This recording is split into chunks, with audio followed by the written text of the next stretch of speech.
नमस्कार, मैं दीपक DG optimisation की तरफ से आपका स्वागत करता हूं। एंगुलर ट्यूटोरियल के इस सीरीज में हम देखेंगे कि कंपोनेंट में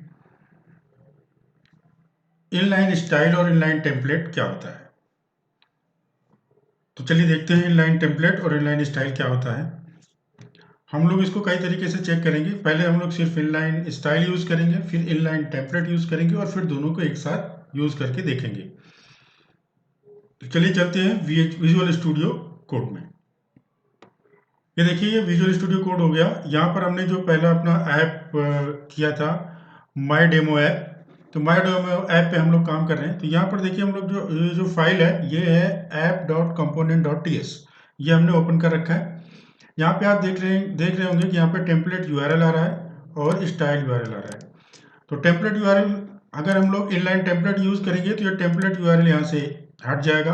अगर हम लोग स्टाइल यूआरएल यूज़ करेंगे तो स्टाइल यूआरएल यहाँ से हट जाएगा। तो इसको चलो हम लोग देखते हैं कि कैसे हम लोग यूज़ कर सकते हैं।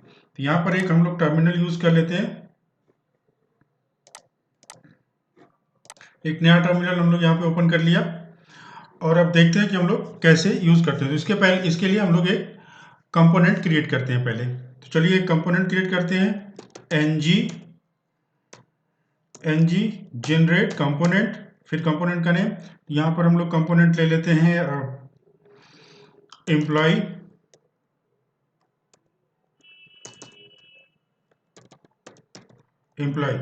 और यहाँ पे माइनस माइनस इनलाइन टेम्पलेट। पहले करते हैं इनलाइन स्टाइल। यहाँ पर हम लोग ले लेते हैं माइनस माइनस इनलाइन स्टाइल। अब देखिए ये कंपोनेंट क्रिएट करेगा।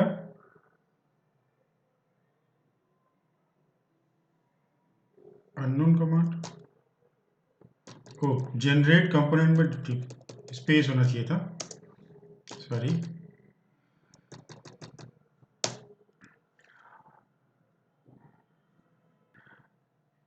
Okay, this command is not available when running. Okay, मैं डेमो ऐप में नहीं हूँ, तो पहले डेमो ऐप में चले जाते हैं, माई डेमो ऐप।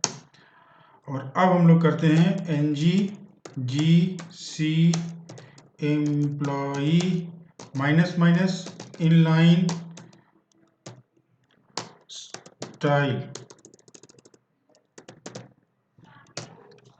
और अब देखते हैं हम लोग का कंपोनेंट क्रिएट हो जाएगा। जैसे ही कंपोनेंट क्रिएट होता है हम लोग देखेंगे उसके जाकर के फाइल में कि क्या क्या फाइल वहाँ पे क्रिएट होती है। देखिए यहाँ पर इसने 3 फाइल क्रिएट की। एक तो इसने किया HTML की फाइल, एक स्पेक्स यानी टेस्टिंग फाइल, एक कंपोनेंट का TS फाइल। तो यहाँ पर हम लोग चल के देखते हैं। ये एम्प्लॉई जनरेट हो गया यहाँ पे देखिए कंपोनेंट का HTML फाइल, कंपोनेंट का TS फाइल और ये टेस्टिंग वाली फाइल, ये 3 फाइल जनरेट की। लेकिन इसमें देखिए आप CSS की फाइल जो कि app.component.css, जनरली जो भी हम कंपोनेंट, अगर हम लोग कोई कंपोनेंट क्रिएट करते हैं तो वहाँ पे CSS की फाइल नहीं होती है, लेकिन वहाँ की CSS फाइल होती है। लेकिन यहाँ पर इसने CSS की फाइल नहीं जनरेट की क्योंकि हम लोगों ने इनलाइन CSS को ऑप्ट किया था। अब इसके हम लोग component.ts की फाइल पे जाते हैं। तो यहाँ पे आप देखिए, यहाँ पे स्टाइल URL हट गया और यहाँ पे इस तरह से स्टाइल लिख के आ गया। तो हम लोग देखते हैं, चलिए कैसे हम लोग स्टाइल को यूज़ कर सकते हैं। तो सबसे पहले चलते हैं हम component.html में।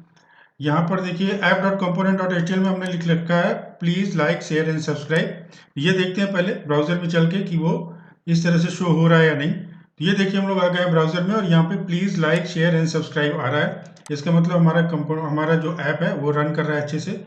तो अब हम लोग चलते हैं VS कोड में और वहाँ पे जा करके हम लोग जो जो कंपोनेंट हमने अभी जनरेट किया है एम्प्लॉय, उसको हम लोग यहाँ पे इंक्लूड करेंगे, जिससे कि हम उसके कंटेंट भी यहाँ पर डिस्प्ले कर सकें। पिछले वीडियो में हम लोगों ने इसको डिटेल में डिस्कस किया था। तो चलिए चलते हैं VS कोड में। तो ये आ गए हम लोग VS कोड में। आप लोगों को पता है कि जब किसी कंपोनेंट को हम लोग इंक्लूड करते हैं तो उसके लिए क्या करते हैं, उसका सेलेक्टर लेते हैं और सेलेक्टर को हम लोग कहाँ पर इंक्लूड करते हैं, यस, app.component.html में हम लोग यहाँ पे उसको इंक्लूड कर देते हैं। इस तरह से हम लोग यहाँ पे इसको इंक्लूड करेंगे, यहाँ पे बंद हो गया। तो अब जो employee.component.html पे लिखा होगा जैसे एम्प्लॉय वर्क्स, तो ये वहाँ पे ब्राउजर में अब डिस्प्ले हो जाना चाहिए। तो चलिए हम लोग चेक करके देखते हैं। पहले ये आ गया एम्प्लॉय वर्क्स, इसको थोड़ा बड़ा कर लेते हैं, यहाँ पे हम लोग H1 कर लेते हैं, यहाँ पे हम लोग कर लेते हैं H1,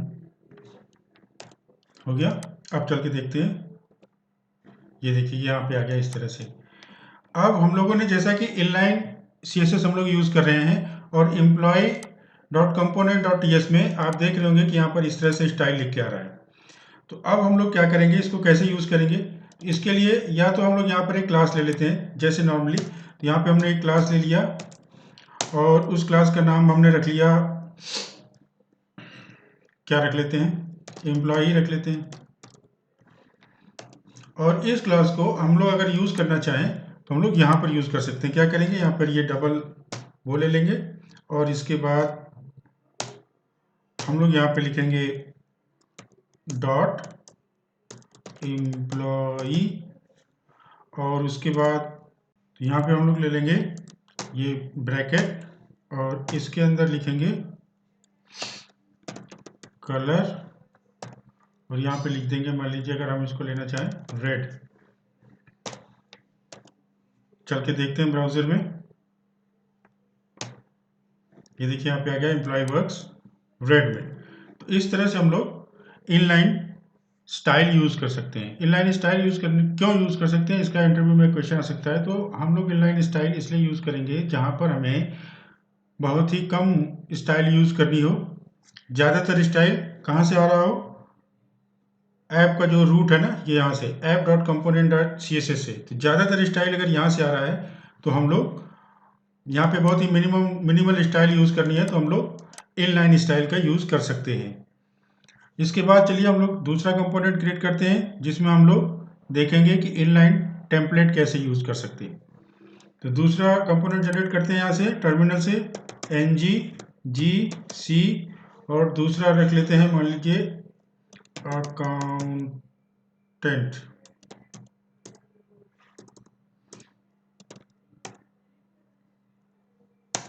यहाँ पे माइनस माइनस इनलाइन टेम्पलेट और इसको हम लोग जनरेट करते हैं। तो देखिए इस बार हम लोगों ने इनलाइन टेम्पलेट लिया है तो HTML की फाइल इस बार नहीं बनेगी, स्टाइल की फाइल बनेगी। तो देखते हैं इसको कौन कौन सी फाइल बनती है। तो देखिए यहाँ पर इसने 3 फाइलें क्रिएट की है।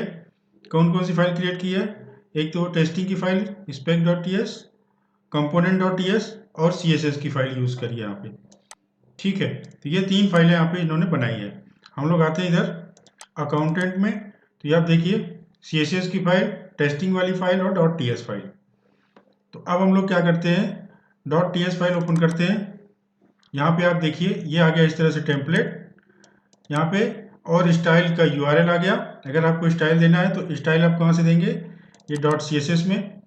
तो यहाँ पे हम लोग स्टाइल दे देते हैं, यहाँ पे ले लेते हैं क्लास अकाउंटेंट का और यहाँ पे हम लोग कर्ली ब्रेसेस और यहाँ पे हम लोग लिख देते हैं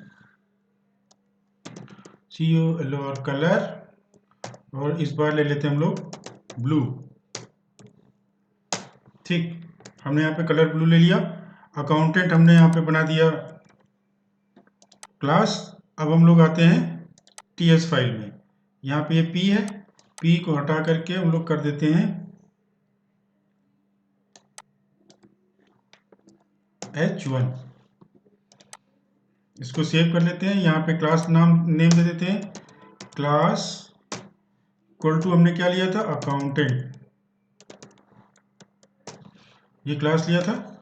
अब इसके बाद हमको इसको डिस्प्ले करने के लिए क्या करना पड़ेगा, सेलेक्टर को लेना पड़ेगा और ले जा करके app.component.ts फाइल में जाना पड़ेगा। कहाँ है ये फाइल, यहाँ पे लिखना पड़ेगा, नहीं, app.component.html में मैं यहाँ पे उस फाइल उसको इंक्लूड करना पड़ेगा सेलेक्टर को। तो यहाँ से हम लोग इसको इंक्लूड कर देते हैं ये बंद हो गया। अब हमारा ये ब्राउज़र में डिस्प्ले होना चाहिए। क्या डिस्प्ले होना चाहिए वो हम देखते हैं। यहाँ पर component.ts में आते हैं, accountant.component.ts में यहाँ पे लिखा है अकाउंटेंट वर्क्स, तो ये आना चाहिए। और किस कलर में आना चाहिए? ब्लू कलर में आना चाहिए। ब्लू कलर में क्यों आना चाहिए? क्योंकि हमने यहाँ पर ये अकाउंटेंट करके एक जो क्लास बनाई है उसमें कलर हमने ब्लू दिया है, उसको हमने accountant.component.ts में यहाँ पर उस क्लास को h1 के अंदर इंक्लूड किया है। तो चलिए देखते हैं ये उस तरह से, जिस तरह से हम लोग सोच रहे हैं उस तरह से काम करता है कि नहीं। ये आया accountant.works, लेकिन ब्लू नहीं आया, ये ब्लैक आ रहा है। क्यों? देखते।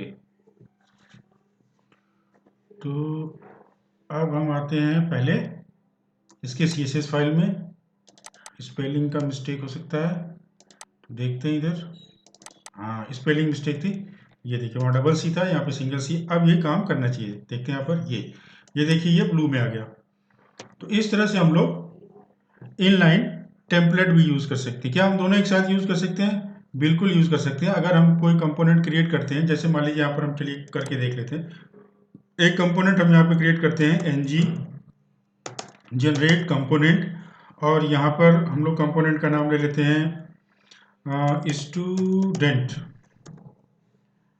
और यहाँ पे करते हैं माइनस माइनस इनलाइन टेम्पलेट, उसके बाद minus minus inline C style, और इसको हम लोग जनरेट करते हैं। देखिए अब इसमें क्या होगा कि जो HTML फाइल है और CSS फाइल, ये दोनों फाइल जनरेट नहीं होगी, सिर्फ दो फाइल जनरेट होगी, एक spec.ts और एक .ts। देखिए यहाँ पर सिर्फ दो फाइलें जनरेट हुई हैं, एक spec.ts और एक .ts, component.ts, component.spec.ts और component.ts ओनली।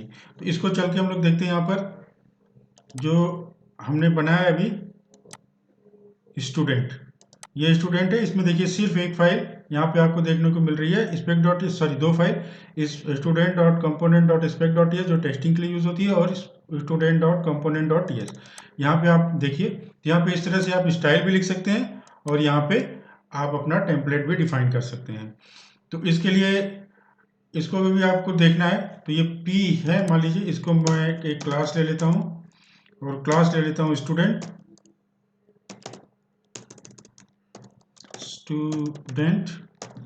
और इसके बाद यहाँ पे हम लोग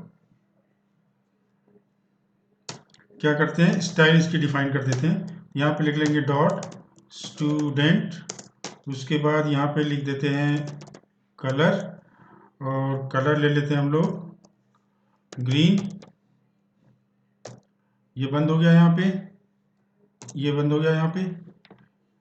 अब हम लोग अब इसको इंक्लूड नहीं किया हमने, तो इसको इंक्लूड कर लेते हैं। कहाँ पर? ऐप के HTML फाइल में। ऐप का HTML फाइल ओपन किया हमने यहाँ पे, और ये हमने इसको इंक्लूड कर लिया यहाँ पे। अब हम लोग चल के ब्राउज़र में देखते हैं कि ये किस तरह से दिखता है। ये आ गए हम लोग ब्राउज़र में, ये देखिए स्टूडेंट वर्क्स, और ये आ रहा है ग्रीन में। तो इस तरह से हम लोग इनलाइन स्टाइल, इनलाइन HTML और इनलाइन स्टाइल और इनलाइन टेम्पलेट यूज़ कर सकते हैं।